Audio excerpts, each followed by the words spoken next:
আপনি কোথাও একটা বলেছিলেন যে আপনি বউ পাগল। এটা তো বলতে হবে ভাই, কতটুকু বউ পাগল? এটা তো বলতে হবে, না বললে তো সমস্যা। অন ক্যামেরার কথা না অফ ক্যামেরার? এটা এখনো তো অন ক্যামেরায় আছি। হ্যাঁ, অন ক্যামেরায় বলি আমি অনেক বউ পাগল। আমি বউ ছাড়া কিচ্ছু বুঝি না। আমি বউয়ের সব কথা শুনি এবং বউ ছাড়া অন্য কোনো দিকে আমি তাকাই না। On camera. অফ ক্যামেরায় কেমন? এটা রেকর্ড হইতেছে না তো? এক জনমের ভালোবাসা, এক জনমের কাছে আসা, একটি চোখের পলক পড়তে লাগে যতক্ষণ যারে, এক জনমে ভালোবেসে ভরবে না এমন। অ্যাকশন জিনিসটা আমার মধ্যে আছে। আমি যেহেতু ট্রেন্ড মুয়া থাই আর্টিস্ট। লাস্ট কবে আপনি ওই শেপুকে সারপ্রাইজ করছেন? আমি ওকে লাস্ট সারপ্রাইজ করছি কবে? প্রেমিকা রাগ হয়েছে, তার বাসা নিচে দাঁড়ায় ছিলাম। আবার এরকম হয়েছে আমি রাগ হয়েছি, প্রেমিকা আমার বাসা নিচে আসছে ফুল নিয়ে। আমি স্কুল কলেজ থেকেই আমি কালচারাল অ্যাক্টিভিটিসের সাথে খুব হাইলি ইনভলভড। যখন একটা ইন্টিমেট সিন আমরা করি তখন সামনে আসলে ক্যামেরাম্যান থাকে, ডিওপি থাকে, সামনে ডিরেক্টর থাকে, চিফ এডি থাকে, লাইটস থাকে, ফোকাস পুলার থাকে। এতজনের সামনে কি, আপনি তো একটা পুরুষ মানুষ, এতজনের সামনে কি আসলে ওই ফিলিংসটা কতটুকু আসে? সিনেমার সেট থেকে ওই শেপুর সঙ্গে প্রেম? সিনেমার সেট থেকে বলতে সিনেমাটা উপলক্ষ ছিল, ফ্যামিলির একটা প্রেশার ছিল, যেহেতু বাসার বড় ছেলে, ভালো ভালো জায়গায় পড়াশোনা করাইছে, বাবা অনেক টাকা পয়সা খরচ করছে। আস্তে আস্তে আমি না আমার এই প্যাশনটার কথা কিছুটা ভুলেই গেছিলাম। বাট যখনই কোনো একটা বড় কাজ আসতো যেখানে 3 দিন 4 দিন 5 দিন লাগবে, তখন আসলে বস ছুটি দিত না। যে কোনো আর্টিস্টের মনে না একটা ক্ষুধা থাকে। অন্যান্য সমসাময়িক আর্টিস্ট আমার ফ্রেন্ড ছিল, তো যখনই দেখতাম যে তারা কাজ করতেছে আর আমি এই অফিসে বসে অফিসের কাজ করতেছি, সো সবসময় ফ্রাস্ট্রেশনটা ছিল। You have to choose one or the other. হয় তুমি কর্পোরেট লাইফ চুজ করো, নাহলে তুমি ওইখানে চলে যাও। মাকে গিয়ে বললাম যে মা, জবটা ছেড়ে দিই, ভাল লাগতেছে না, আর আমাকে দিয়ে আসলে হবে না, আমার মন থেকে করতেছি না। মা বললো যে বাবা, জব ছাড়িস না। আমার ওজন হয়ে গেছিল 118 কেজি। সৃষ্টিকর্তা আসলে সবসময় আপনার নিয়তটা দেখে। মানুষজন আপনার সাথে আপনার প্রাপ্য না দিলেও সৃষ্টিকর্তা সবসময় আপনার প্রাপ্যটা আপনাকে বুঝায় দেয়। ইনস্ট্যান্ট বললেও নুডলস রান্না করে দিবে। ওই মুভিটা দেখি মূলত স্নাইপিং জিনিসটা শেখার জন্য। বাইরের বিভিন্ন মুভিতে হয়তো কেউ একজন এক সিনের জন্য আসছে, বাট দর্শক, অডিয়েন্স, পাবলিক এই এক সিনে তাকে নিয়ে পাগল হয়ে গেছে।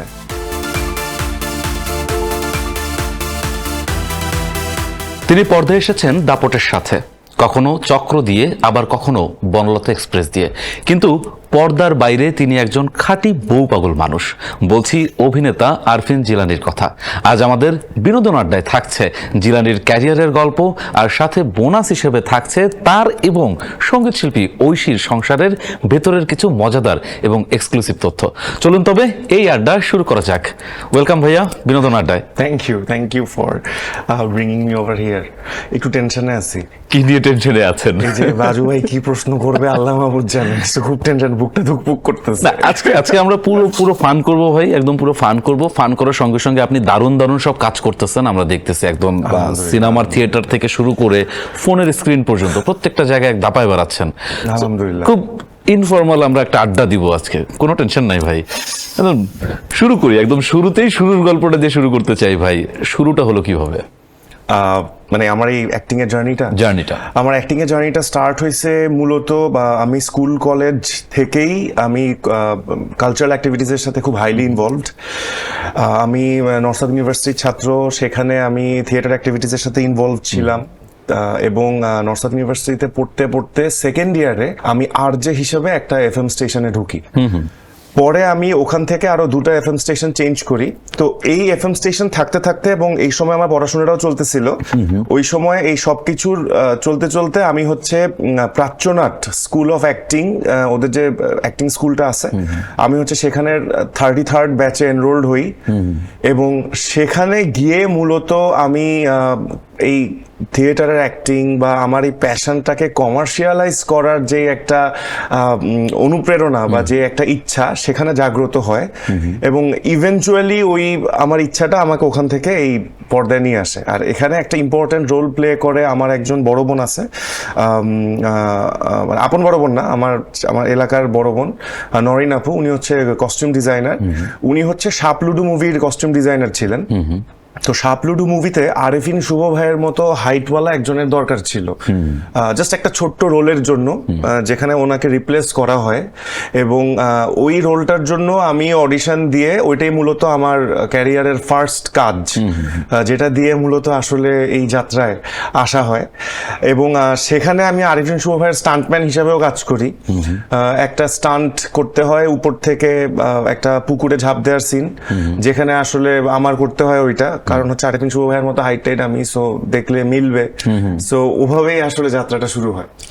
ওকে, আমরা আরেকটা গল্প অফ ক্যামেরা শুনতেছিলাম যে আপনার হচ্ছে সিনেমার সেট থেকে ঐশী আপুর সঙ্গে প্রেম। সিনেমার সেট থেকে বলতে সিনেমাটা উপলক্ষ ছিল। আমি একটা সিনেমা করি, ওই সিনেমাটার আমি লিড হিরো ছিলাম। ওই সিনেমাটা আনফর্চুনেটলি ওটা কমপ্লিট হয় নাই।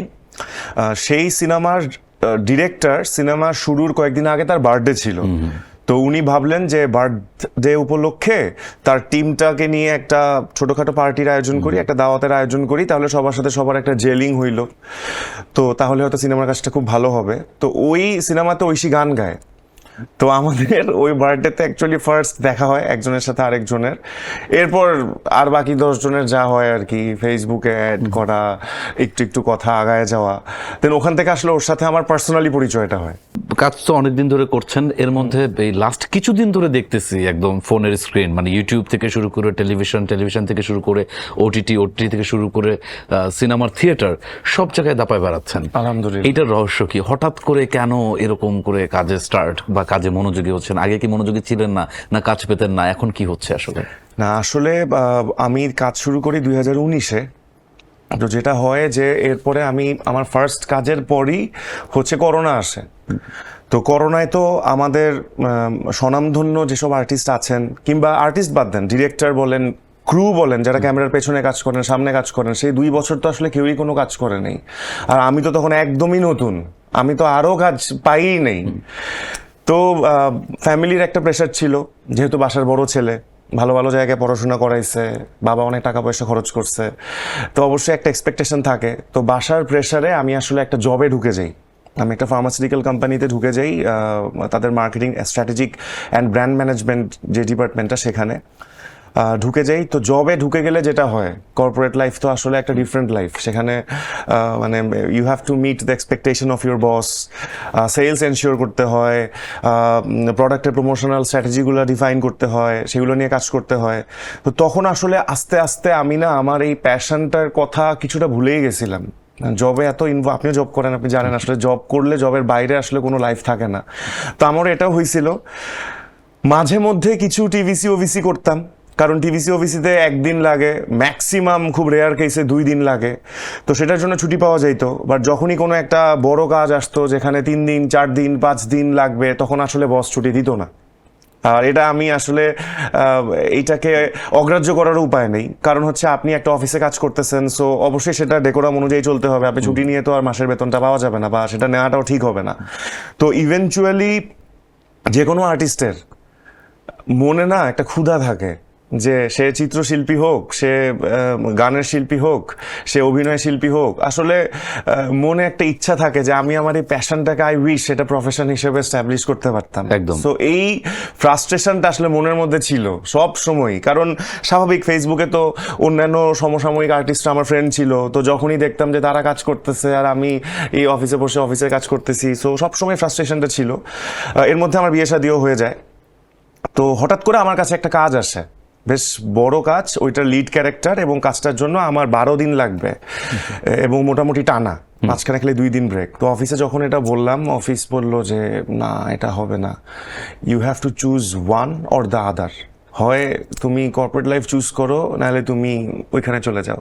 তো বাসায় গেলাম, বাসায় গিয়ে বউয়ের সাথে খুব মন খারাপ করে শেয়ার করলাম যে এরকম এরকম হয়েছে, থাক কাজটা ছেড়ে দেই। তো ও বললো কি যে তুমি জব ছেড়ে দাও, যা হবার হবে, আমি আসি, তুমি টেনশন নিও না, জব ছেড়ে দাও।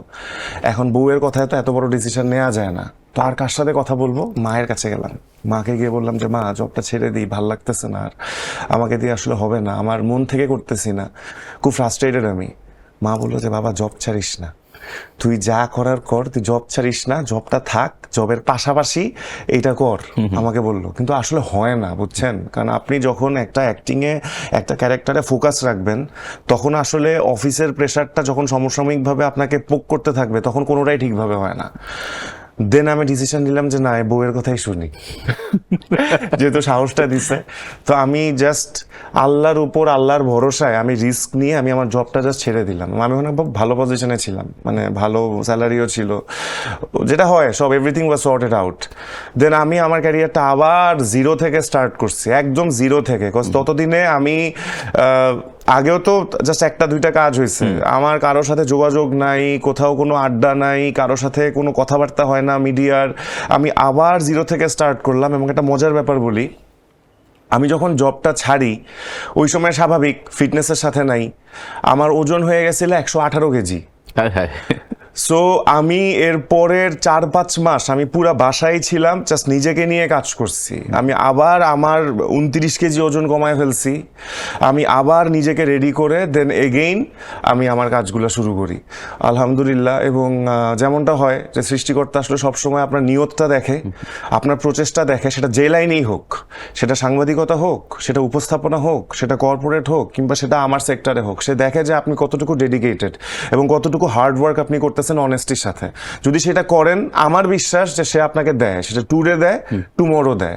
কজ সৃষ্টিকর্তা মানে অন্য মানুষজন আপনার সাথে আপনার প্রাপ্য না দিলেও আমি বিশ্বাস করি যে সৃষ্টিকর্তা সবসময় আপনার প্রাপ্যটা আপনাকে বুঝায় দেয়। সো আই এনশিওরড যে আমি এটা পাই। সো ইভেনচুয়ালি হয়তো আল্লাহ তাআলা আমাকে সেটা দিছে। আপনি কোথাও একটা বলেছিলেন যে আপনি বউ পাগল।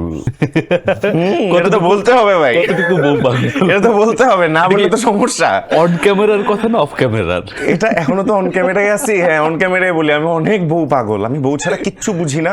আমি বউয়ের সব কথা শুনি এবং বউ ছাড়া অন্য কোনো দিকে আমি তাকাই না। On camera. অফ ক্যামেরায় কেমন? এটা রেকর্ড হইতেছে না তো? হোক, বাট আমরা একটু শুনি যে অফ ক্যামেরায় আপনি আচ্ছা ঠিক আছে, আমরা অন্যভাবে প্রশ্নটা করি। স্বামী হিসেবে আপনাকে 10-এ কত দিবেন? 11। কেন? ওই যে অন ক্যামেরা 11, অফ ক্যামেরায় কত দিবেন? ক্যামেরা 3-4 মনে হয় ভাই। 3-4।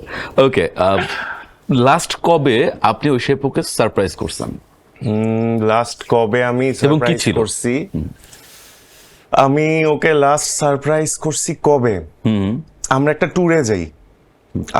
ট্যুরে যাই, যেটা আমি ওকে আগে জানাই নাই। হ্যাঁ, দেশের বাইরে অনেকদিন ট্যুর দেওয়া হয় নাই। ইনফ্যাক্ট আমাদের বিয়ের পর আসলে আমরা দেশের বাইরে ট্যুরে যাইতেই পারি নাই। তার কারণ হচ্ছে বিয়ের পরে যেমনটা বললাম, আমার লাইফে অনেকগুলো ট্রানজিশন আসে। জব ছাড়া, নিজেকে আবার রেডি করা, কাজগুলোর উপর ঝাঁপায় পড়া, এবং অ্যাট দ্য সেম টাইম ঐশীও বেশ ভালো বিজি ছিল। তো দেখা যাইতো যে যখন আমি ফ্রি পাচ্ছি তখন ঐশী ব্যস্ত, যখন ঐশী ফ্রি পাচ্ছে তখন আমি ব্যস্ত। সো আমাদের বাইরে যাওয়া হয় না, দেশের বাইরে, যখন একটা লম্বা সময়ের ইস্যু থাকে। তো দেশের ভিতরেই আমরা কক্সবাজার একটা ট্যুর দিই, যেটা আমি ওকে আগে জানাই নেই। আমি সব কিছু রেডি করে, ওর ছুটির দিনগুলো জানতাম আমি, যে দিনে ওর কোনো কাজ নেই। তো আমি সব কিছু রেডি করে ওকে ফাইনালি জানাই যে প্লেনের টিকিট রেডি, আমরা এই হোটেলে থাকতেছি, আমরা এই দিন কক্সবাজার যাইতেছি। এবং ও অনেক খুশি হয়েছে, ও অনেক ঘুরতে পছন্দ করে। কারণ ও বাংলাদেশে সব জায়গায় কাইন্ড অফ, আমি বলবো 64 জেলার মনে হয়, এখন তো মনে হয় একটু বাড়ছে জেলা। তো হ্যাঁ, 65 জেলার এখন এরকমই শুনতেছি। আমরা তো ছোটবেলায় বইতে পড়ছি 64 জেলা। তো ও 64 ধরে নেই, ও মোটামুটি সব জেলায় প্রোগ্রাম করছে। বাট যেটা হয় যে সবসময় ও প্রোগ্রামে যায় ওর গার্জিয়ানের সাথে, তো আসলে কখনোই প্রোগ্রাম করে কোথাও খুব একটা ঘোরা হয় নাই। তো বাংলাদেশে এখন ধরেন যদি ময়মনসিংহেও যাই, আমার সাথে যখন ঘুরতে বের হয়, ও পুরো বাচ্চাদের মতো করে, অ্যাজ ইফ ময়মনসিংহ অনেক সুন্দর, ও আগে দেখে নাই। সো ওইটা আসলে লাস্ট সারপ্রাইজ ছিল ওকে দেয়া। ঐশী আপু লাস্ট আপনাকে কবে সারপ্রাইজ করছে? ঐশী প্রতিনিয়ত সারপ্রাইজ দেয়। He is very good at giving you surprises. ও হুটহাট, হয়তো আমি জানি ও আজকে বাসায় কোনো কিছু রান্না বান্না করে নাই, বাইরের থেকে অর্ডার দিতে হবে, বাসায় গিয়ে দেখি ও কিছু একটা খুব ভালো রান্না করে রাখছে। ও সারপ্রাইজ দেওয়াতে বেস্ট। তারপর হয়তো হঠাৎ করে ও আমার জন্য কিছু একটা কিনে নিয়ে আসছে, আমাকে বলে নাই। কিংবা আমাদের স্পেশাল ডেগুলাতে হঠাৎ করে, যেমন আমার বার্থডেতেও একবার কি করছিল, আমাদের বাসার ছাদে ও ছোট করে একটা ক্যান্ডেল লাইট ডিনারের আয়োজন করছিল নিজে একদম, মানে একদমই হয়েছিল ব্যাপারটা। এবং আমি জানতাম না, আমি ঘুমায় পড়ছি বার্থডের দিন আগে। হ্যাঁ মানে 12টার আগেই ঘুমায় পড়ছি, তো হঠাৎ করে 12টার দিকেও আমাকে ঘুম থেকে উঠে ঘুমের মধ্যেই আমি বাসার জামা কাপড় পরেই আমাকে বলছে ছাদে চলো একটা কাহিনী আছে। বাসার ছাদে উঠে গিয়ে দেখি যে ও ওখানে ছোট করে একটা ক্যান্ডেল ডিনারের আয়োজন করছে। তো she is very good at giving surprises and I can never beat her in this case. রাতের বেলা ঘুমায় আছেন, হঠাৎ করে প্রচন্ড ক্ষুধা লাগছে, কি করবেন? নিজে যে রান্না করবেন না ঐশিয়াপুরে বলবেন? ঐশিয়াপুকে বলবো আমি রান্না বান্নায় খুবই বাজে। আপনি বললেন ঠিক আছে, আপু কি রান্না করবে আপনার জন্য? আপনি যে বললেন যে তোমার চয়েস, কিছু একটা রান্না করো। ইনস্ট্যান্ট বললেও নুডলস রান্না করে দিবে। আমার আবার খিচুড়ি খুব পছন্দ, ও খিচুড়ি রান্না করে দিবে। এইটাই ইনস্ট্যান্ট, তো আসলে এর থেকে বেশি কিছু করা সম্ভব না। ওকে, ফান প্রশ্ন তো অনেক হলো, একটু কাজের প্রসঙ্গে আসি। বনলতা এক্সপ্রেস উৎসব একটার পর একটা কাজ করে যাচ্ছেন, আলহামদুলিল্লাহ। একটু স্পেসিফিকলি প্রত্যেকটা জিনিসটা জানতে চাই। প্রথমে ক্যাকটাস নিয়ে আসি। ক্যাকটাস একদম মানে ধামাকাধার একটা ভিলেনের ক্যারেক্টার আপনি করলেন, চেষ্টা করছি স্নাইপার ভাই। আপনি। চেষ্টা হ্যাঁ, করছি। সো একটু এইটার এক্সপিরিয়েন্স জানতে চাই যে স্নাইপার হলেন আসলে কিভাবে? আপনি আপনার পরিচিত কোনো স্নাইপার আছে কিনা? পেছনের গল্পটা কেমন ছিল? না, পরিচিত স্নাইপার নাই। আসলে এই কাজটার জন্য আমার অডিশন দিতে হয়েছে, আর শিহাব সেন ভাইয়ের সাথে তো আমার তোমার জন্য মন কাজটা হয়েছে, যেখানে আমার ক্যারেক্টার যেটা ডক্টর জাহাঙ্গীর, সেটা মানুষজন খুবই পছন্দ করছে এবং সেটা তো ফেসবুকে মিম টিম হয়ে ভরায় দিছে যে যৌতুক না গিফট, উপহার কোনটা লাগবে। তো সেখান থেকে শিহাব ভাইয়ের সাথে পরিচয়। বাট ভাইয়া আসলে আমি বলবো না যে পরিচয়ের খাতিরে আমাকে এই কাজটা দিছে, ভাই আমার অডিশন নিচ্ছে প্রপারলি, এবং আমার মতো আরো অনেকের অডিশন নেওয়া হয়েছে। তারপর হয়তো ভাইয়া found me fit for the role, so maybe he maybe opted me for that, হইতে পারে এইটা। সো আমার কাছে যখন কাজটা আসে, আমি এটার একটা খুব থরো প্রিপারেশন নিই, যেহেতু আমার চেনা জানা কোনো স্নাইপার নাই এবং আমি তো এগুলোর সাথে অবশ্যই জড়িত না। তো হিরো ফেস। হ্যাঁ, তো এটা নিয়ে আমি আসলে খুবই থরো প্রিপারেশন নেই ভাই। আমি প্রথমে স্ক্রিপ্টটা পড়ি, যে কোনো কাজে আমি যেটা করি, প্রথমে আমার স্ক্রিপ্টটা আমি 2-3 বার এমনি পড়ি, মানে মুখস্থ করার জন্য না, বা আমার ডায়লগগুলো বোঝার জন্য, বা অন্যের ডায়লগগুলো বোঝার জন্য না। আমি জাস্ট নিজের গল্পর বই পড়ার মতো আমি 2-3 বার আমি স্ক্রিপ্ট পড়ি যে কোনো কাজে। তারপর হচ্ছে আমি ডিরেক্টরের ব্রিফিংটা যেটা উনি আমাকে দিচ্ছে ওইটা শুনি, ওইটা শুনে এরপর স্ক্রিপ্টটা আরেকবার পড়ি আমার ক্যারেক্টারের উপর ফোকাস দিয়ে। তখনও আমি ডায়লগে মুখস্থতে যাই না। এরপর হচ্ছে আমি আমার ক্যারেক্টারের সাথে মিল যায় বা এই গল্পের সাথে মিল আছে এরকম কিছু সিনেমা দেখি, এবং ক্যাকটাসের ক্ষেত্রে আমি এই কাজটা করছি। আমি যখন দেখছি যে সে এরকম একটা ভিলেন যে হচ্ছে কিছুটা তার মধ্যে একটু রূপসজ্জার ব্যাপার আছে, সে হাতে নেল পালিশ দেয়, সে চুল বড় রাখে, চুলের নিচে আবার অর্নামেন্টস আছে, নাকফুল পরে, চোখে কাজল দেয়। তো আমি এরকম কিছু রেফারেন্স মুভি দেখি যেটা আমার কাছে মনে হয়েছে এই ভিলেনটার সাথে যায়। আমি একটা মুভি আছে অনেক আগের, সংঘর্ষ, এটা ছোটবেলা থাকতে দেখছিলাম, যেটা ভিলেনকে দেখলে এখনো ভয় লাগে, আশুতোষ রানা। আমি এই মুভিটা দেখি। আমি মার্ডার 2টা দেখি, মার্ডার 2 এর যে প্রশান্ত নারায়ণ যে ভিলেনটা আছে, আমি তার কিছু অ্যাক্টিং দেখি। আমি আমার একটা ফেভারিট মুভি আছে no country for old men, ওই মুভিটা দেখি ভিলেনের জন্য। এছাড়া আমি নেটফ্লিক্সে একটা মুভি আছে শুটার, আমি শুটারটা দেখি। নেটফ্লিক্সের আরও একটা স্নাইপার মুভি দেখি, আমি ওই মুভিটার নাম এই মুহূর্তে মনে পড়তেছে না। ওই মুভিটা দেখি মূলত স্নাইপিং জিনিসটা শেখার জন্য, যে একটা স্নাইপার আসলে ওই বসার পরে তার অ্যাকশনগুলো কি কি থাকে। এই যে হার্ট রেটটা 60-র নিচে নামায় নেয়া, ডিপ ব্রিদিং করা, চোখের পলক কম ফেলা, খুব স্থির থাকা, এই জিনিসগুলো ওখান থেকে শিখি। দেন ইভেনচুয়ালি এই সবগুলার মিলমিশ করে আমি আবার নিজের যেই মানবিক দিকটা আছে সেটা এটার সাথে অ্যাড করে আমি আসলে এই ক্যাকটাসের শুটার বা স্নাইপার যে ক্যারেক্টারটা আছে এই ক্যারেক্টারটাকে আমি পোর্ট্রে করার চেষ্টা করি। আমি আমার দিক থেকে হাইয়েস্ট এফোর্ট দিছি। এখন শুধু আমার এফোর্টের কথা বললেই তো হবে না, ফিল্ম হচ্ছে গিয়ে আসলে একটা মানে ফুটবল খেলার মতো, যেখানে 11 জনকেই আসলে কম বেশি ভালো খেলতে হয়। আমি একা খেলে গেলাম কিন্তু ওইদিকে এডিটিং খারাপ হইতেছে, ক্যামেরাম্যান হয়তো ভালোভাবে ধরলো না, তাহলে কিন্তু হবে না। সো আমি আমার টিমের কাছ থেকে, আমার ডিরেক্টর শিহাব সেন ভাইয়ের কাছ থেকে একদম 100% এফোর্ট পাইছি। আমাদের যেই ডিওপি ছিলেন শুভ ভাই, আমাদের চিফ এডি ছিলেন দোহা রাফি, কস্টিউমে ছিলেন অ্যানি আপু, মেকআপে ছিল প্রাঞ্জলি। সো তাদের সবার মিলিত কোলাবোরেটিভ এফোর্টের কারণে ফাইনালি হয়তো ক্যাকটাসটা পর্দায় এরকম ভয়ঙ্কর দেখা গেছে, যেটা দর্শক ভালোবাসছে, একসেপ্ট করছে, এবং এই ধরনের ভিলেনকে আরো দেখতে চাইছে। কাকে বেশি ভালো লাগে, অভিনেতা প্রীতম নাকি গায়ক প্রীতম? মানুষ প্রীতম।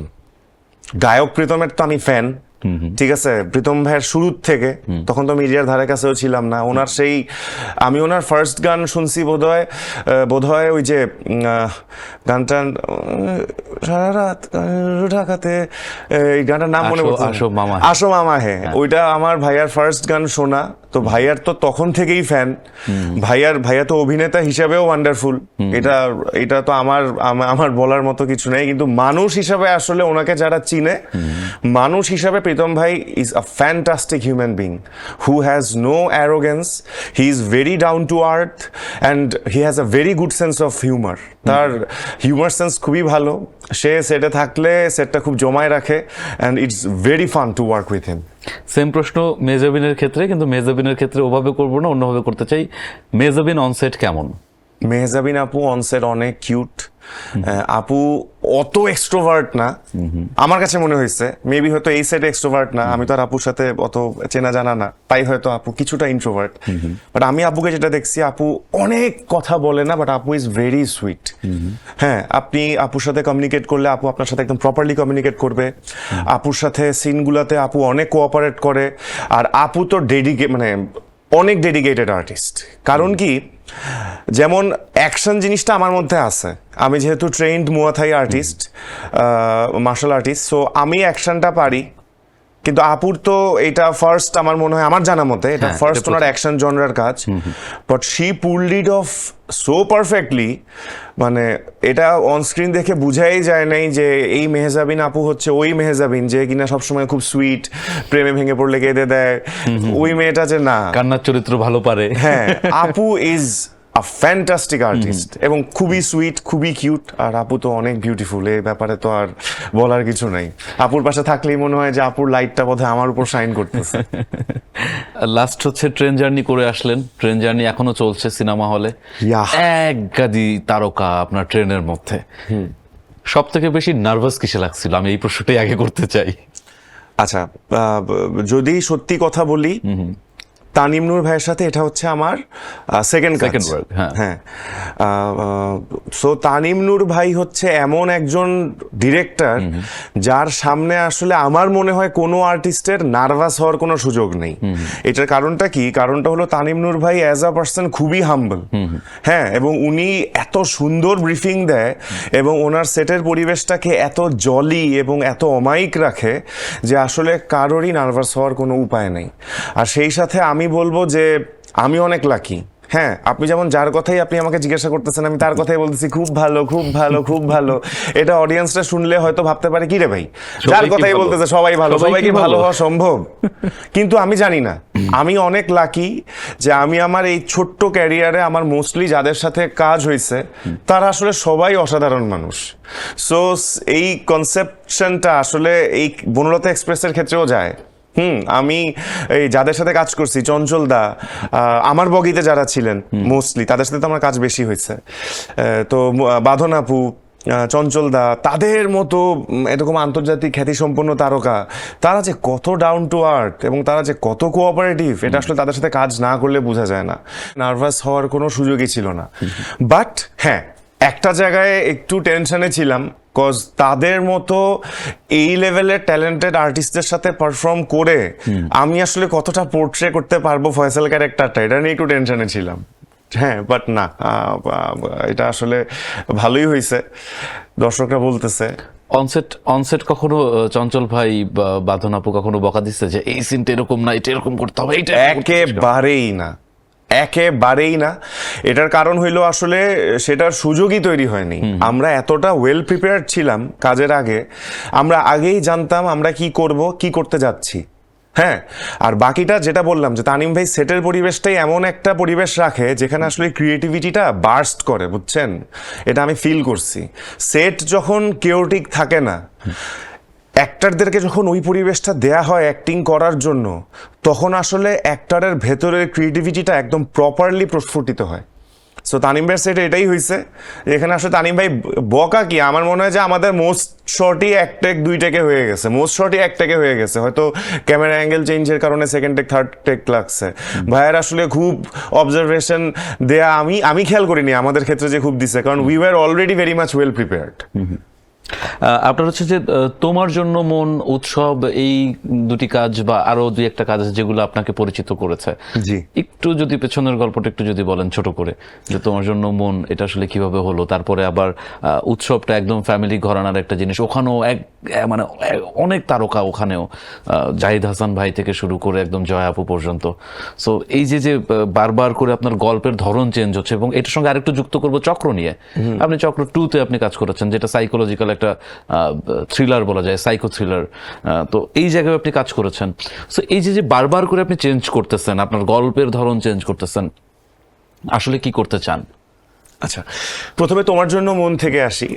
ফার্স্ট অফ অল আমি শিহাব ভাইয়ের কাছে অনেক গ্রেটফুল যে he picked me up for that role.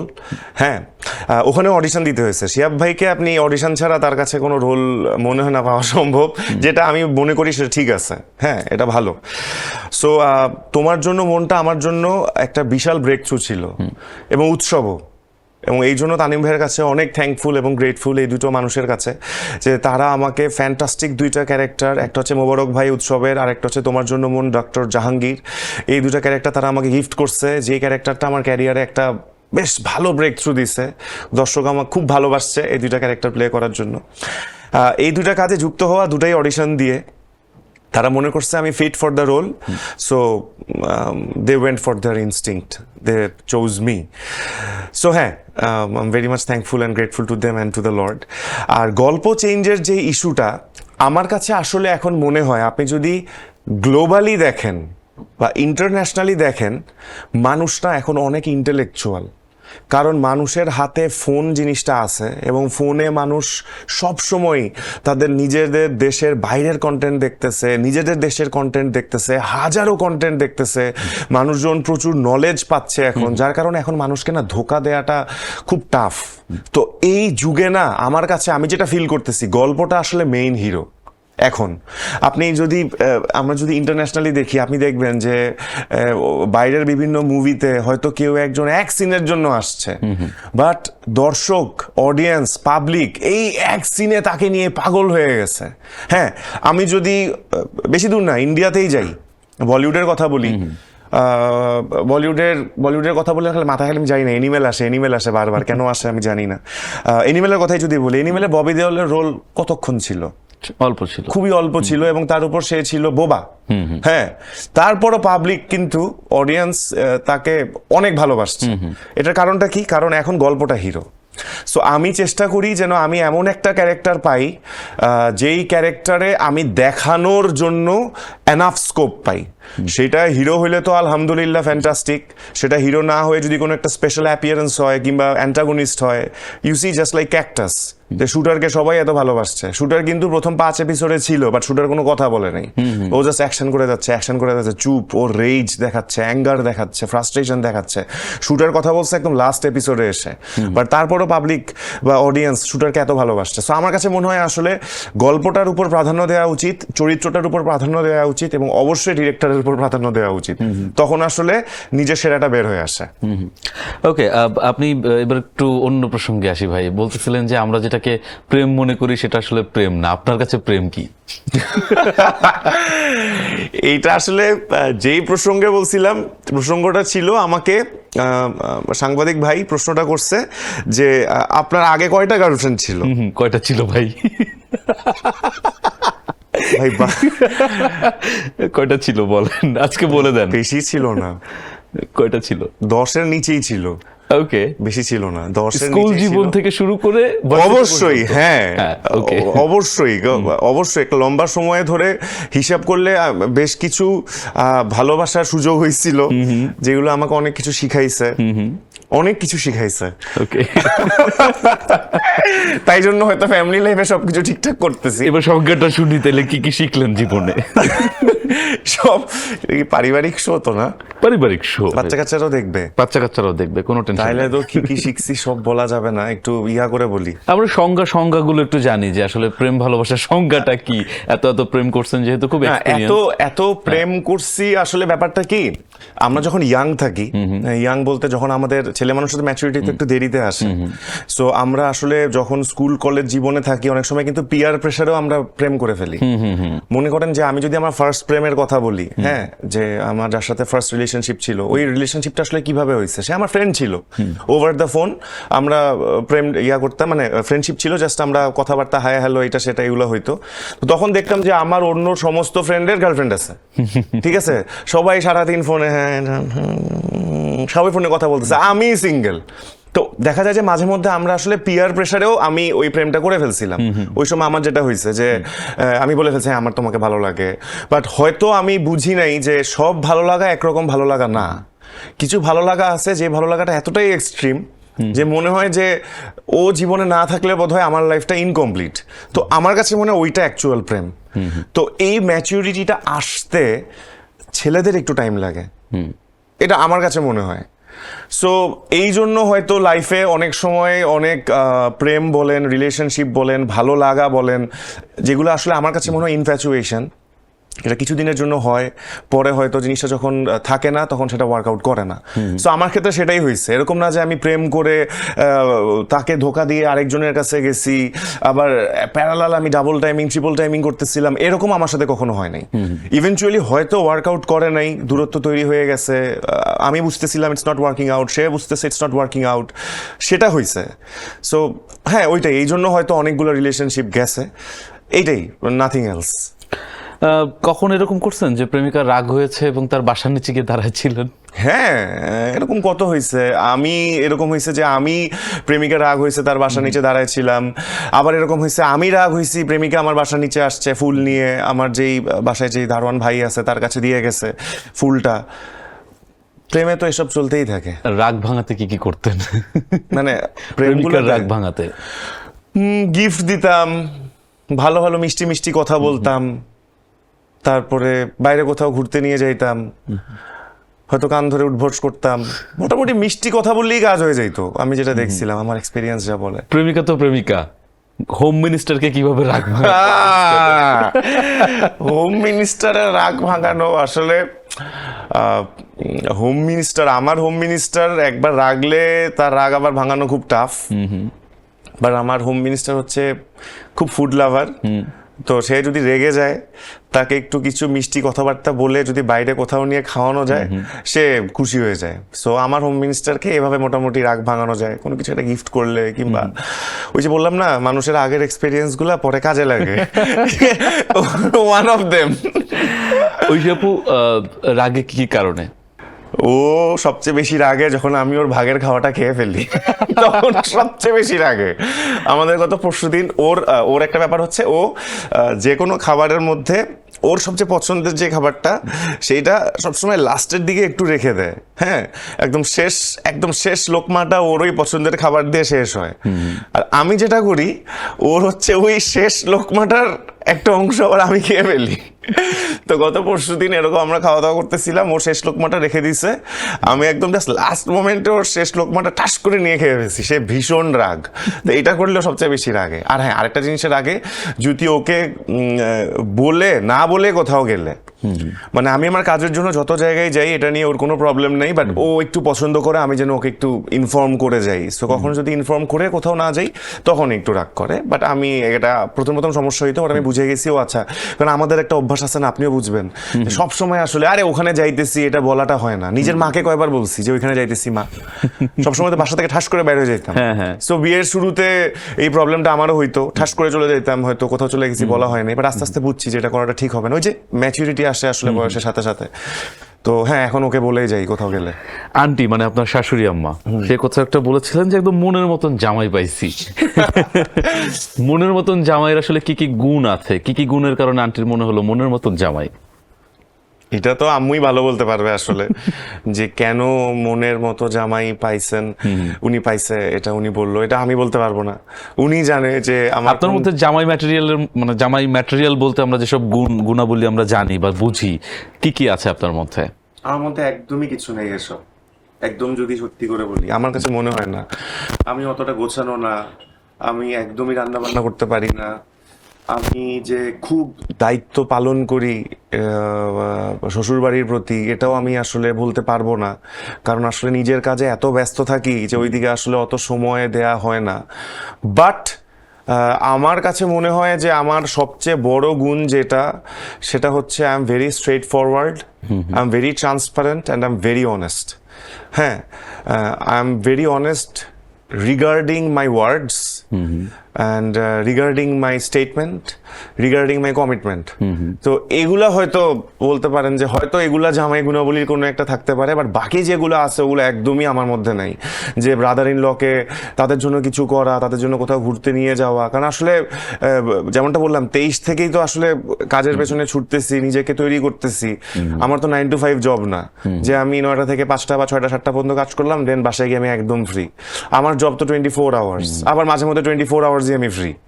So কোনোটাই আসলে ঠিক ঠিকানা নাই। সো তাও আমি আমার জায়গা থেকে চেষ্টা করি যতটুকু তাদের মন খুশি করা যায়। তো হ্যাঁ, জামাই ম্যাটেরিয়ালের কোনো কিছুই হয়তো আমার মধ্যে নাই, হয়তো এই জন্যই আমাকে তো পছন্দ করে, আমি এক্সেপশনাল হইতে পারে। জামাই জিলানি আর হচ্ছে প্রেমিক জিলানি, কাকে আগায় রাখবেন? এটা তো কঠিন প্রশ্ন। জামাই জিলানি না প্রেমিক জিলানি?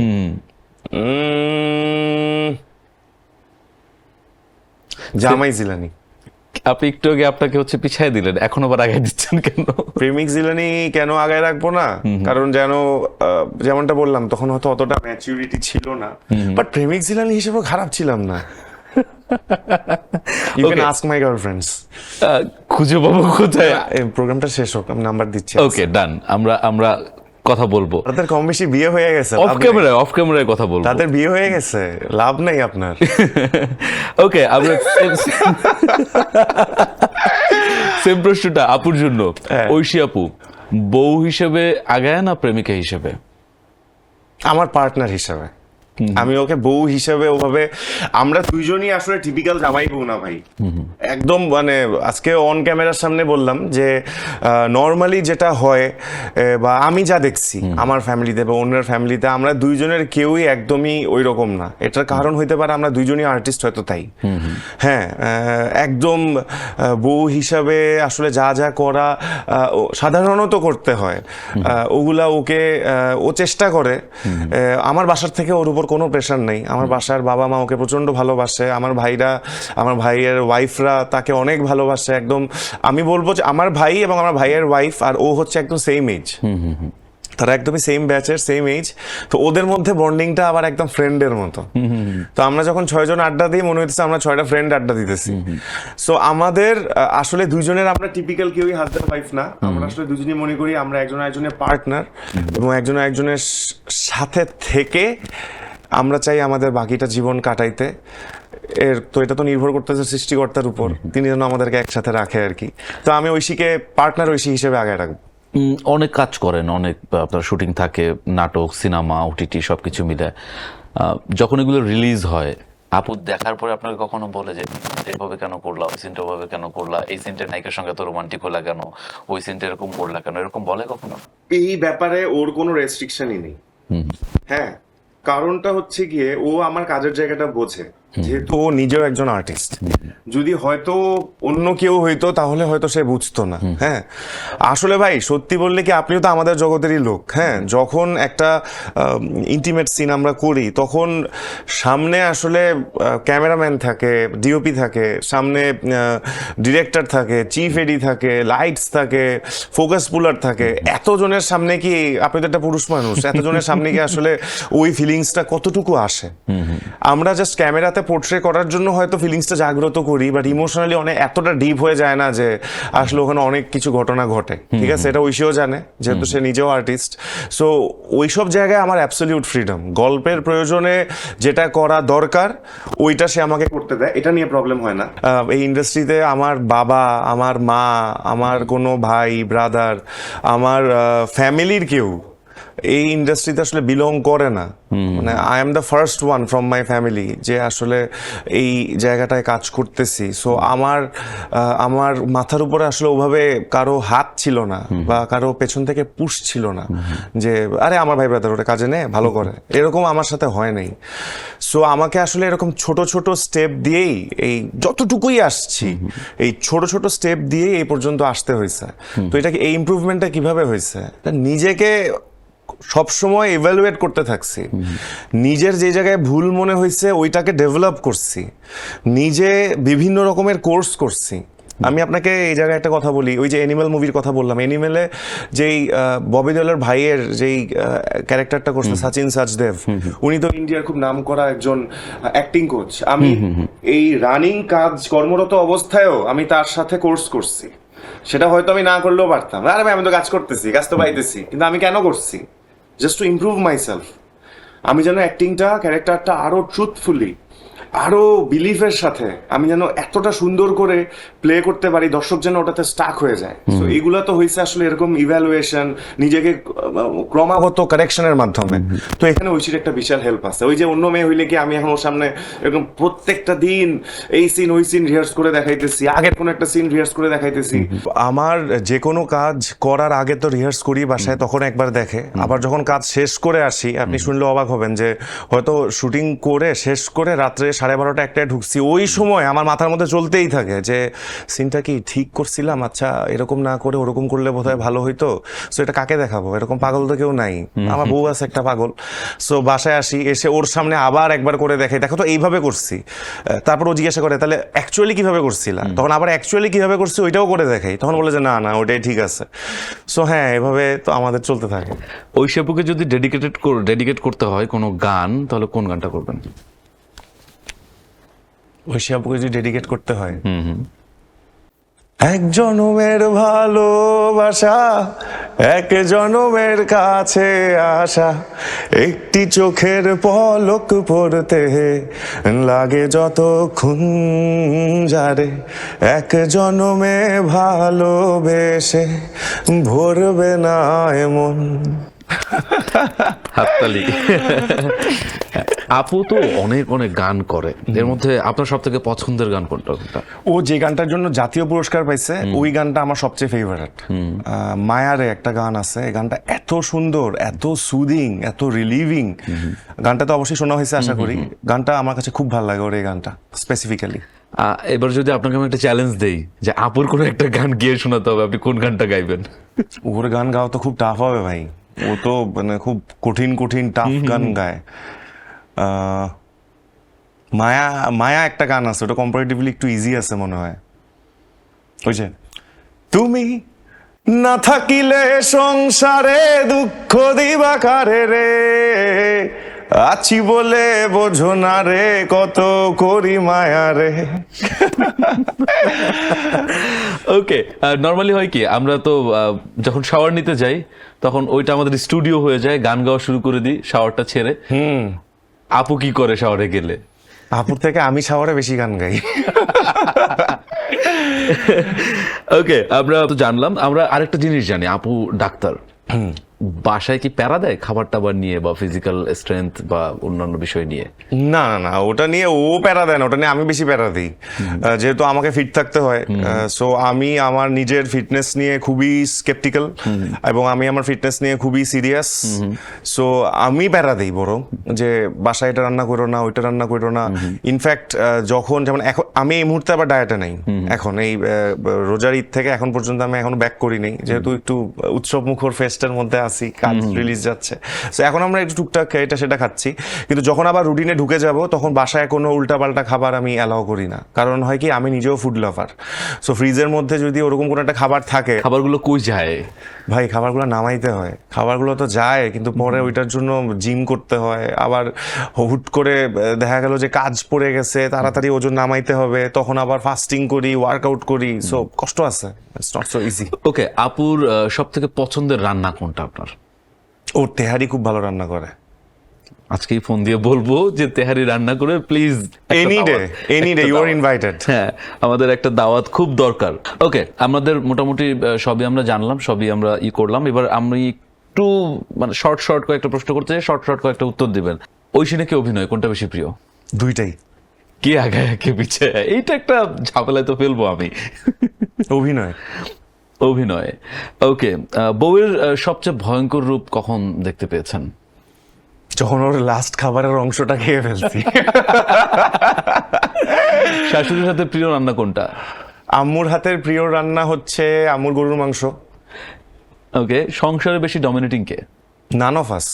আপনাকে নিয়ে যদি বলতে হয় যে আপনি আপনার পরিচয়টা দিবেন, আপনি কি দিতে পছন্দ করেন? আমি অভিনেতা, আমি অ্যাক্টর। ওকে, একদম শেষ আর 2-3টা প্রশ্ন করতে চাই, ছোট ছোট প্রশ্নই, ছোট ছোট প্রশ্নই। আইডলকে অভিনয়ের ক্ষেত্রে? অভিনয়ের ক্ষেত্রে আইডল হচ্ছে আমাদের দেশে যদি বলেন বায়াসড হয়ে যাবে নিশো ভাই, চঞ্চলদা, মোশাররফ করিম ভাই। অভিনয়ের ক্ষেত্রে তারা এই দেশে আমার আইডল। যদি আরেকটু ইন্টারন্যাশনালি যাই তাইলে আমার ব্র্যাড পিটের অ্যাক্টিং খুব ভালো লাগে, বিকজ ব্র্যাড পিট একই সাথে গুড লুকিং এবং সেই সাথে সে ওয়ান্ডারফুল অ্যাক্টার। আপনি যদি ব্র্যাড পিটের মুভিগুলো দেখেন, ওর এক একটা মুভিতেও এক একভাবে নিজেকে প্রেজেন্ট করছে। ও যে সুন্দর দেখতে, খালি গুড লুকসের উপর সে কাজ করে নাই, ও অ্যাক্টিংটার উপর অনেক পলিশ কাজ করছে। ড্যানিয়েল ডে লুইস, তার কাজ আমার খুবই ভাল লাগে। বলিউডের ক্ষেত্রে যদি যাই তাহলে আমি die hard Shahrukh Khan fan, die hard. So Shahrukh Khan is my most favourite actor in Bollywood. Shahrukh খানকে যদি আপনি দেখেন, সে কিন্তু অনেক এক্সপেরিমেন্ট করছে।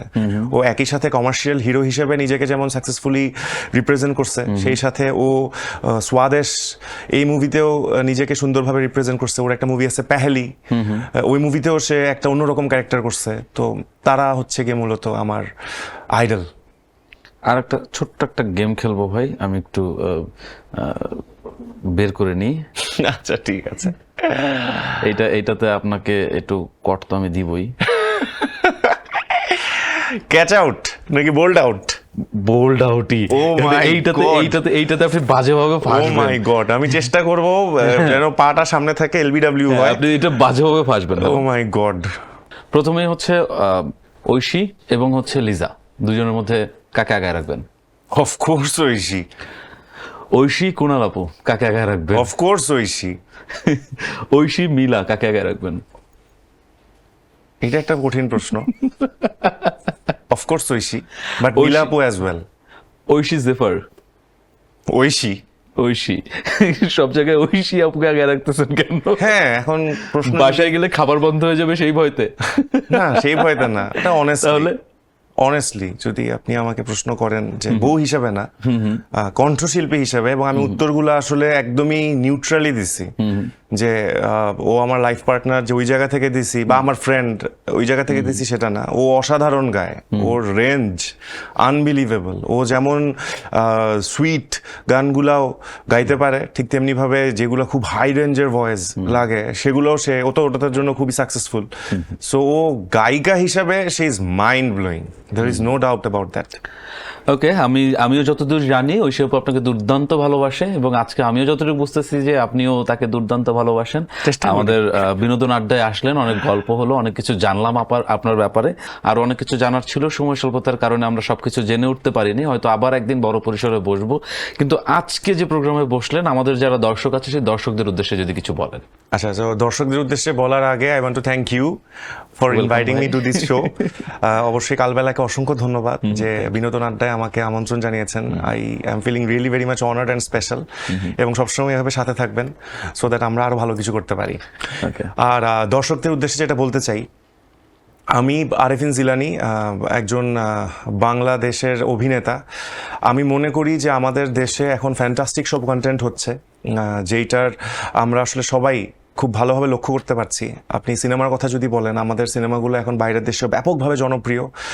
এই ঈদে যেমন বনলতা এক্সপ্রেস দেশ কাঁপাচ্ছে, সেই সাথে আপনি অবশ্যই খবর পেয়ে থাকবেন যে অস্ট্রেলিয়াতে হাউসফুল যাচ্ছে, আমেরিকাতে এটার প্রদর্শনী হবে এবং সেখানেও হাউসফুল থাকার সম্ভাবনা আছে, কানাডাতে হবে, ইউরোপের কিছু কান্ট্রিতে হবে, ইউকেতে হবে। সো এর মানে আমরা আসলে ইন্টারন্যাশনাল স্ট্যান্ডার্ডকে রিচ করতে পারছি। সো এই সব কিছুই বিফলে যাবে যদি আপনারা আমাদের সাথে না থাকেন। অবশ্যই বিদেশি কন্টেন্ট দেখবেন, কেন দেখবেন না, ভালো কিছু হলে দেখবেন। বাট একটা জিনিস মনে রাখবেন যে বিদেশি কন্টেন্টগুলা যদি দেখেন এবং প্রমোট করেন, রেভিনিউটা তাদের মধ্যেই থাকে। সো আমি মনে প্রাণে চাইবো যে আপনারা আমাদের দেশের ফ্যান্টাস্টিক কন্টেন্টগুলো দেখেন, যেহেতু হচ্ছে। সো তাহলে যেটা হবে, এই রেভিনিউটা আমাদের ইন্ডাস্ট্রিতে ঘোরাফেরা করবে এবং প্রডিউসাররা সাহস পাবে সামনে আরও ভালো ভালো কন্টেন্ট গিফট করার। সো বাংলাদেশের কন্টেন্টের সাথে থাকবেন, বাংলাদেশের সাথে থাকবেন, সো দ্যাট আমরা যেন বাংলাদেশের কন্টেন্টগুলোকে গ্লোবালি রিপ্রেজেন্ট করতে পারি। সো এটাই আমার চাওয়া পাওয়া আপনাদের কাছে। আমাকে ভালোবাসবেন এবং দোয়া রাখবেন যেন আরও ভালো কাজ করতে পারি সামনের দিকে। That's it. থ্যাংক ইউ ভাই, thank you so much, Most welcome. Thank you so much. দর্শক, এই তো ছিল বিনোদন আড্ডা। আজকে আমরা শুনলাম আরফিন জিলানী ভাইয়ের খুব মজার মজার স্টোরি। এরকম করে আমরা আরও একদিন বসবো ওনার সঙ্গে আরেকটু বড় পরিসরে। আজকে সময় স্বল্পতার কারণে আমরা সেভাবে হয়তো তার গল্প আপনাদের সামনে তুলে ধরতে পারিনি। আমার কাছে যেটা মনে হয়, তার আরও অনেক অনেক গল্প ছিল, অনেক অনেক ফান ছিল তার জীবনে। সেগুলো হয়তো আরেকদিন আপনাদেরকে বলবো। সেই পর্যন্ত ভালো থাকবেন, আমাদের সঙ্গে থাকবেন, কালবেলার সঙ্গে থাকবেন। নেক্সট এপিসোডে হয়তো আমরা আরও অন্য কোনো তারকাকে নিয়ে আসবো আপনাদের সামনে তার গল্প শোনানোর জন্য। সে পর্যন্ত ভালো থাকবেন, সুস্থ থাকবেন, অ্যান্ড কালবেলার সঙ্গে থাকবেন। আল্লাহ হাফেজ।